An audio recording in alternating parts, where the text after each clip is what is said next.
Друзья, вы на канале Обнимаю Таня, и это уже 4-й урок базового курса по матрице судьбы. В этом уроке мы с вами обсудим энергии. Итак, энергиями в матрице судьбы называются числа. По количеству чисел в матрице у человека может быть много, и все они разные. Но сами числа здесь могут быть только от 1 до 22.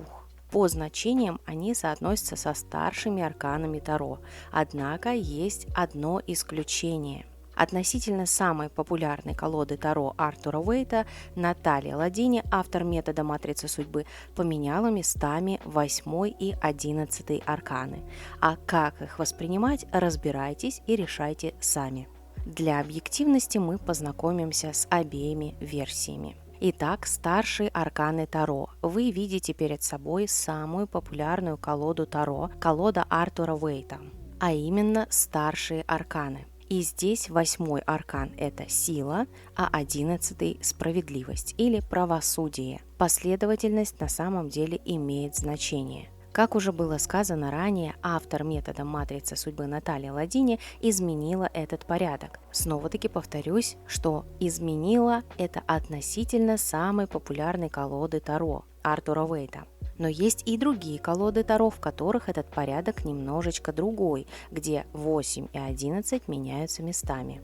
Вероятно, Наталья Ладини опиралась на более раннюю версию Таро, а именно марсельскую колоду, где был именно такой порядок. А возможно, она опиралась на колоду Алистера Кроули, где 8-й аркан также справедливость или правосудие, как в марсельской колоде, и 11-й аркан сила. В целом, есть и другие колоды Таро, особенно в настоящее время, современных. Все они описывают, по сути, одни и те же арканы, и у каждой карты есть свой порядковый номер. В некоторых колодах 8 и 11 меняются местами. Исследуя матрицу судьбы, мы опираемся на значение Таро старших арканов и нумерологию. Что такое нумерология? Это наука о числах и их смысловом значении. Энергии в матрице можно трактовать также и при помощи нумерологии. Как уже было сказано в предыдущих уроках, автор метода Наталья Ладини призывает всех называть числа в матрице энергиями. А также она выделяет 3 семерицы. В нашем мире существует дуальность, которая заложена в каждой карте Таро, а также 3 единства. Мир – это 3 единства материи, души и духа. И в каждой так называемой семерице по 7 энергий, отсюда и название. И аркан Шут или Дурак под номером 22, он же 0, эзотерически отстранен от всех, потому что 0 есть ничто. Шут или ничто или зеро по Вейту есть в каждом аркане. Он проходит через них по пути роста своего сознания, и таким образом он находится во всех 3 мирах. Наталья Ладини прописала Шута в семерице духа, и он там стал 8-м арканом. Давайте еще немного приблизимся к семерицам и далее уже пойдем по энергиям. У нас есть 3 семерицы. Семерица материи, души и духа. На данной картинке они читаются снизу вверх, точно так же, как наше сознание по энергетическим потокам поднимается в духовный мир. Семерица материи включает в себя с 1 по 7 энергию. В чем их особенность? Энергии в семерице материи наиболее практичные, важные для воплощенного, то есть физического мира. Они решают более материальные приземленные задачи, но не только, конечно же. И вопросы во многом касаются тела и всего материально проявленного в физическом мире. Семерица души включает в себя энергии с 8 по 14. Энергии в семерице души наиболее чувственные, эмпатичные. Даже название семерица души. Мы ориентируемся на душу, соответственно, она чувствует, она эмпатична. Данные арканы решают более эмоциональные задачи, и вопросы, которые решают эти арканы в своей жизни, больше касаются чувств, их контроля и их баланса. И семерица духа включает в себя с 15 по 22 энергии. Эти энергии наиболее духовные. Они решают уже более важные кармические задачи, а также растут в своей мудрости. И вопросы, которые решают по жизни данные арканы, больше касаются веры, жизненных принципов, эволюционного роста и повышения осознанности. Но также я напоминаю, что у каждого аркана есть дуальность. Соответственно, все эти арканы так или иначе решают и материальные, и духовные, и душевные вопросы и задачи. Все очень многогранно.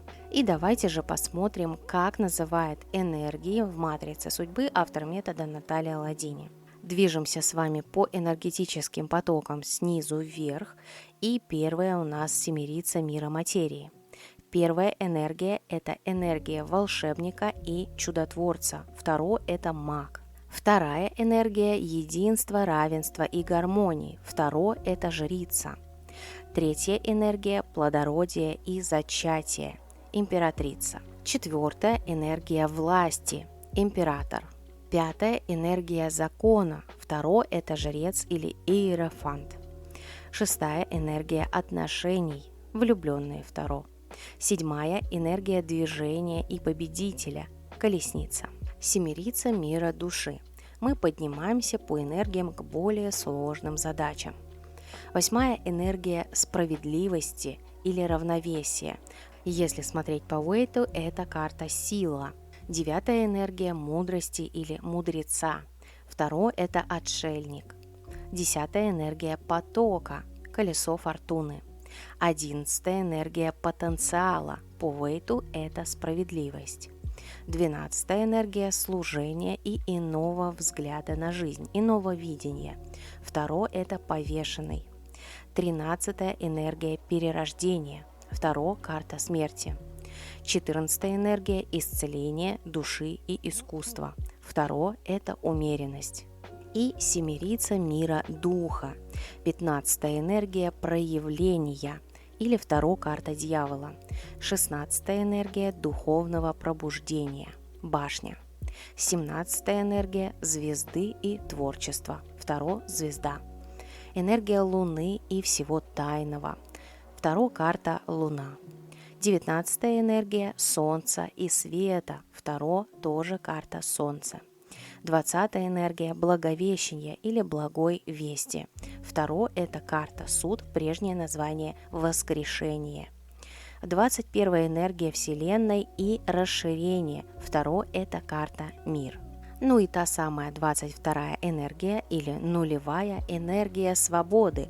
Второе – это шут или дурак, который стоит отдельно от всех энергий или арканов, потому что он есть везде. На самом деле он есть в каждой из этих семериц. И все эти энергии – это путь шута, его измененные состояния сознания. В этом курсе мы уже не раз упоминали, что у архетипов есть как положительные, так и отрицательные стороны. И в матрице очень часто их коротко называют плюсами и минусами энергий. В целом плюс и минус энергии. Что же это такое? Плюс, он же норма, это свойство определенного числа в позитиве, в его сильной позиции. Минус – это свойство числа в негативе, в слабой позиции. Значение числа – это индивидуальные черты типажа, мы помним. В позитиве или в плюсе – это благоприятные стороны энергии, а в негативе это все те же черты, но со знаком минус или с приставкой «не» или их обратный эффект. Например, в вашей матрице есть пятая энергия. Одно из ее свойств – это порядок. Значит, в плюсе человек соблюдает порядок, он заботится о порядке, он делает все правильно. А в минусе это то же самое, только наоборот. Этот человек неряшливый, неопрятный или даже непорядочный. Вот так это работает. И коротко вспомним с вами про типажи. Энергия, она же тип, типаж. Напомню, что каждое отдельное число обладает своими индивидуальными характеристиками, так же, как каждая отдельная черта нашего характера. Это типаж.